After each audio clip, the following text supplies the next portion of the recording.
Good morning, students. So, today we will do chapter 22 of civics, and the name is the Constitution and the Need for Laws.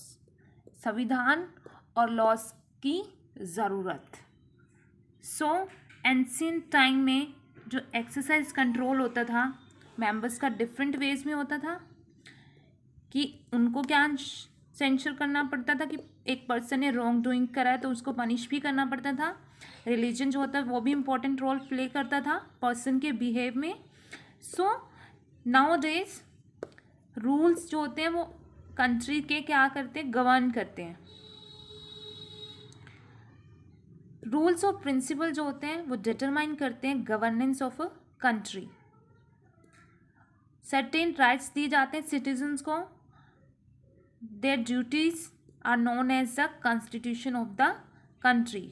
जो भी citizens को, country में रहने वाले citizens को right provide किए जाते हैं और चार्ट आउट किए जाते हैं देयर ड्यूटीज़, उनको हम बोलते हैं constitution of the country. Constitution का मीनिंग क्या होता है? कॉन्स्टिट्यूशन जो टर्म है वो आई एक लैटिन टर्म से जिसका मतलब होता है एज इम्पॉर्टेंट लॉ. एक इम्पॉर्टेंट लॉ, ये टर्म जो होती है ब्रॉडर सेंस में यूज़ की जाती है और ऑफन रिटन डॉक्यूमेंट जो होते हैं एस्टैब्लिश करते हैं हमारे रूल्स को, प्रिंसिपल्स को, जो भी ऑटोनोमस पॉलिटिकल एंटिटी होती है. नेशन में इट रेफर्स करते हैं, ये रेफर करते हैं specifically to a body of rules, regulations and provision जो दिए जाते हैं फंडामेंटल पॉलिटिकल, जो डिफाइन करते हैं, बताते हैं पॉलिटिकल प्रिंसिपल जो हैं किसी भी कंट्री के, और एस्टैब्लिश बनाते हैं structure, procedure, power, duty of a government.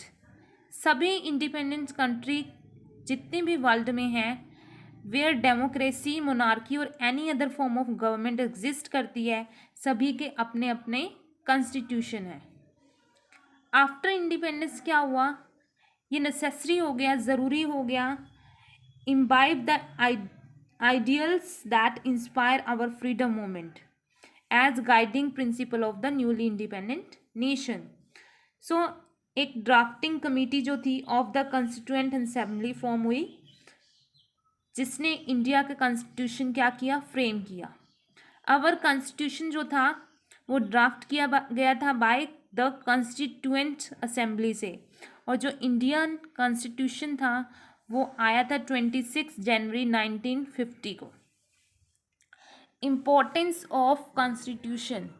Importance of constitution में आती हैं कॉन्स्टिट्यूशन जो होता है हमारा कंटेन करता है वैल्यूएबल इंफॉर्मेशन, जो भी स्ट्रक्चर है, ऑर्गन्स, ड्यूटीज़ और रिस्पॉन्सिबिलिटी है गवर्नमेंट्स की.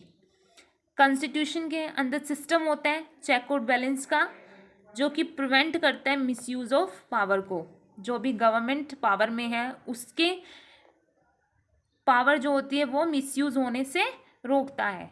Indian has a diverse population, so सभी इसके लिए ज़रूरी हो जाता है माइनॉरिटीज़ के राइट को प्रोटेक्ट करना. सो हमारा कॉन्स्टिट्यूशन जो है सर्टेन राइट देता है माइनॉरिटीज़ को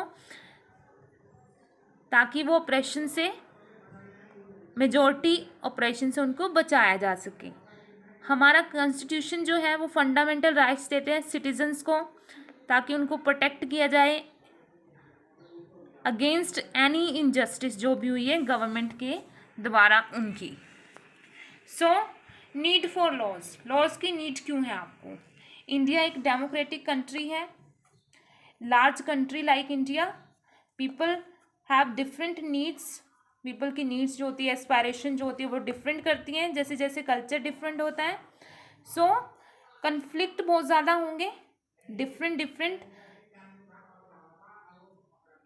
जो है हमारे कल्चर्स हैं उसमें कन्फ्लिक्ट राइज करेंगे, ओपिनियन डिफरेंट होंगे. सो लॉ ऑफ ऑर्डर को मेंटेन करने के लिए, सोसाइटी में एक सिस्टम चलाने के लिए, पीपल्स की वेलफेयर के लिए लॉज जो होते हैं वो नीडेड होते हैं. सो कॉन्स्टिट्यूशन जो है वो एस्टैब्लिश करते हैं हमारी रूल ऑफ लॉ कंट्री के अंदर. इसका मीनिंग है कि कोई भी पर्सन लॉ से बड़ा नहीं होगा, सभी को लॉ फॉलो करने पड़ेंगे और जो भी कोई लॉ को ब्रेक करेगा उसको पनिश किया जाएगा अकॉर्डिंग टू हर कॉन्स्टिट्यूशन। हमारी कंट्रीज में सभी को इक्वालिटी का लॉ है, चाहे उसका रिलीजन, रेस, जेंडर और उसका वेल्थ जो भी हो। लेजिटिमेसी ऑफ लॉ क्या है? एज यू नो, कॉन्स्टिट्यूशन जो होता है सोर्स ऑफ लॉ है। हमारा कॉन्स्टिट्यूशन जो है वो वैलिडिटी देता है, लेजिटिमेसी देता है लॉज को। सो अगर हम सोसाइटी में देखें सो बहुत सारे लोग जो हैं वो सफ़र करते हैं अनजस्टिस, सोशल प्रैक्टिस जैसे कास्ट सिस्टम या अनटचेबिलिटी को फेस करते हैं। सो इंडियन गवर्नमेंट ने कुछ सेवरल लॉज जो हैं वो पास करे हैं ताकि सोशल, इकोनॉमिक और पॉलिटिकल जस्टिस बनी रहे, लोगों में इक्वालिटी ऑफ स्टेटस मिला रहे और जो अपॉर्चुनिटीज़ हैं वो सभी के लिए एक जैसी हों।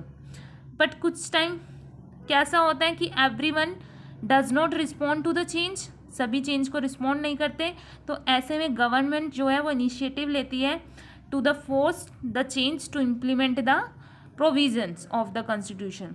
सो कुछ लॉज जो हैं वो दे रखे हैं। Dowry prohibition act 1961। Dowry prohibition क्या होता है? दहेज प्रथा का प्रोहिबिट किया हुआ है। डोरी जो होती है वो मनी या गिफ्ट होती है जो ग्रूम को दिए जाते हैं ब्राइड की फैमिली वालों की तरफ से टाइम ऑफ मैरिज के टाइम।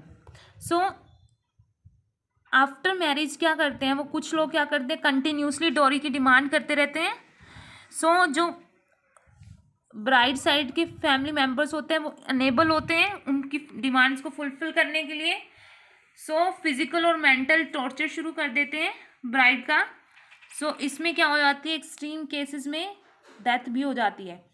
सो प्रैक्टिस ऑफ डोरी को ख़त्म करने के लिए गवर्नमेंट ने जो डोरी प्रोहिबिशन एक्ट पास किया था 1961 में, इस एक्ट के अकॉर्डिंग जो था कि डोरी को लेना और देना बंद करना है, प्रोहिबिटेड है, निषेध है।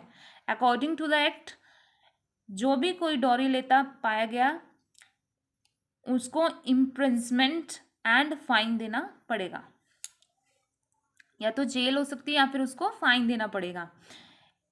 Indecent presentation of women prohibition act 1986, इसमें किसी भी वुमेन का इनडिसेंट रिप्रेजेंटेशन जैसे एडवर्टाइजमेंट में हो गया, पब्लिकेशंस में हो गया, राइटिंग्स में हो गया, पेंटिंग्स में हो गया, वो प्रोहिबिटेड है, आप ऐसा नहीं कर सकते हैं। Commission of Sati, the commission of Sati prevention act 1987, सती होती थी एज ओल्ड प्रैक्टिस जो होती थी इंडिया में कि वुमेन जो होती थी खुद को जलाने के लिए फोर्स किया जाता था उसको, जब उनके हस्बैंड की क्या हो जाती थी, डेथ हो जाती थी। सम केसेस में होता था ऐसा, तो इस वाले को भी क्या किया गया, एक्ट बनाया गया कि ऐसा करना प्रोहिबिटेड है। Prenatal diagnostic techniques regulation and prevention of misuse act 1996, इसके अकॉर्डिंग क्या होता था, डोरी सिस्टम जो था, फॉल आउट ऑफ डोरी सिस्टम क्या था, प्रैक्टिस ऑफ फीमेल फोर्टिसाइड, जो फीमेल फोर्टिसाइड्स होते थे उनके क्या होना शुरू हो गया था, उनको किल करना शुरू हो गया था। Even today daughters are considered a financial burden by many people, daughter जो होती हैं लोग पसंद नहीं करते हैं। एंड फीमेल फोर्टिसाइड जो होते थे is on the rise, so practice जो थी वो अफेक्ट हुई। इसके अगेंस्ट क्या किया गया, एक लॉ बनाया गया।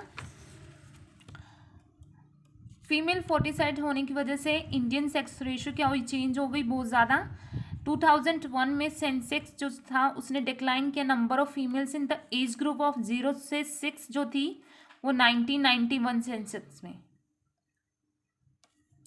According to the 2001 census there are 927 females पर 1000 मेल, 0 से लेके 6 तक, और 1991 में 945 फीमेल्स थी 1000 मेल पे। सो जो फीमेल फोर्टिसाइड की प्रैक्टिस थी, गवर्नमेंट ने फिर लॉ एक्ट पास किया था, प्रीनेटाल डायग्नोस्टिक टेक्निक, इस एक्ट के अकॉर्डिंग जो था ये प्रोहिबिशन था female killing of female foeticides. So affect में कब आया, 1 जनवरी 1996 में। ये एक्ट प्रोहिबिट करता था determination and disclosure of the sex of foetus. इसका मीनिंग क्या है कि होने से पहले किसी भी चाइल्ड का पता करना कि वो फीमेल है या मेल है वो प्रोहिबिट था। एंड कोई भी एडवर्टाइजमेंट ऑफ प्रीनेटल सेक्स डिटरमाइनेशन, किसी भी एडवर्टाइजमेंट के कारण, और इसमें भी इम्प्रिजमेंट एंड फाइन लगता था अगर कोई ऐसा करता पाया गया। लॉ एंड डिसेंट क्या होता है? When a law, so today we will finish at this topic.